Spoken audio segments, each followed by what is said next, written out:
Now that you have the picture of the celebrity that you're going to be using as practice for the NuPastels, your next step is to actually get this image. I'm using my son because he's a celebrity to me, okay?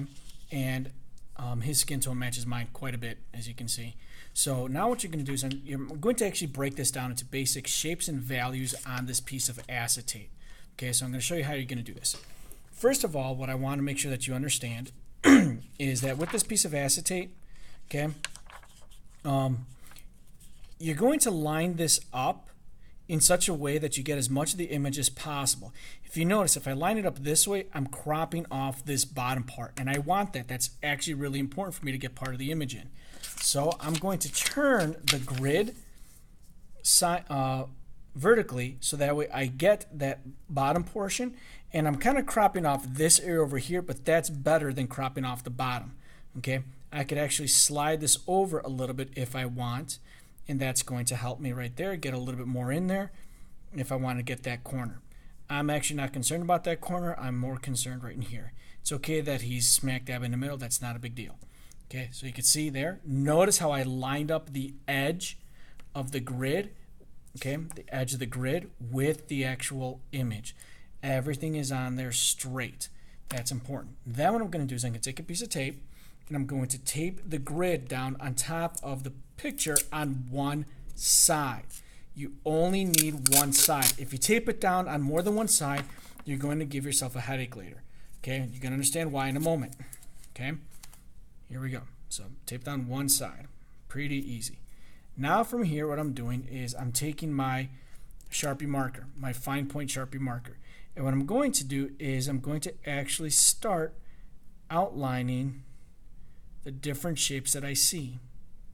Okay, so see I'm going around the outside edge, but I'm also going to come inside the inside edges, and I'm going to get these details.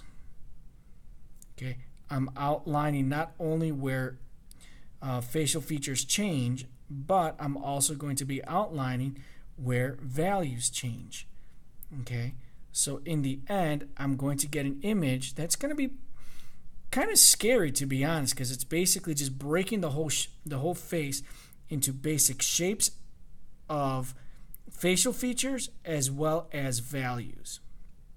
So I'm going to keep going with this, adding in all those basic values. Now here's why it's important to have only one side taped down, is because then I'm able to actually slide another piece of paper underneath so I could see what have I traced and what have I not traced. What am I missing? Okay, this helps me just be able to see and isolate what I need to. Okay, I don't know that I necessarily have to do the whole thing in front of you like this, but you get the idea, correct?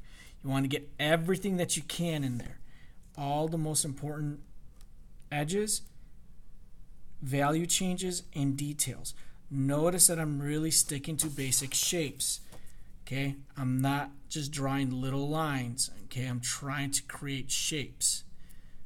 In certain areas, I'm going to lose some of that detail. So you have to look closely to look for the shape. Okay?